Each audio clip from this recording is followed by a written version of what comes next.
Okay. మీరేదైనా కొత్త website open చేసినప్పుడు ఇలాంటి ఒక పాపప్ వస్తుంది. యాక్సెప్ట్ ఆల్ కుకీస్ లేదా రిజెక్ట్ ఆల్ అని. సో, అసలేంటి కుకీస్? బిస్కెట్స్ అయితే గాదు గదా! సింపుల్‌గా మాట్లాడుకుంటే కుకీస్ ఒక టెక్స్ట్ ఫైల్ లాగా ఆ వెబ్‌సైట్ మీ బ్రౌజర్‌లో సేవ్ చేసి పెట్టుకుంటుంది. దేనికోసమంటే మీ login details గుర్తుపెట్టుకోవడానికి.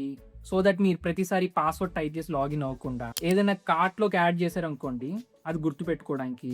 Me language preferences గుర్తుపెట్టుకోవడానికి. And అన్నిటికన్నా ముఖ్యంగా మీకు రిలవెంట్ యాడ్స్ చూపించడానికి.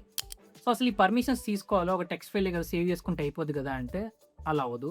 ఇండియాలో ఉన్నా లేకపోయినా యూరోప్‌లో ఇలాంటి వాటిలకి విపరీతంగా చాలా స్ట్రిక్ట్ ప్రైవసీ లాస్ ఉన్నాయి. సో, దాని ప్రకారం ఇలాంటి పర్మిషన్స్ తీసుకోవాల్సిందే. It's mandatory. అండ్ మీరు కూడా ఏదైనా వెబ్‌సైట్ కొత్తగా ఓపెన్ చేసినప్పుడు జస్ట్ ఏది పడితే అది యాక్సెప్ట్ ఆల్ అని నొక్కేయకండి. ఎందుకంటే అదే టైంలో మీరు అక్కడ ఆ వెబ్‌సైట్‌కి షేర్ చేసే డేటా వేరే వాళ్ళకి కూడా ఎళ్తోంది. వాళ్ళు అక్కడ క్లియర్‌గా రాస్తారు. మేము ఈ డేటా అంతా వేరే వాళ్ళకి షేర్ చేస్తాము అని. సో, మీరేదైనా కొత్త వెబ్‌సైట్ ఓపెన్ చేసినప్పుడు గుడ్డిగా యాక్సెప్ట్ ఆల్ అని నొక్కకండి. కస్టమైజ్ అని ఒక ఆప్షన్ ఉంటుంది.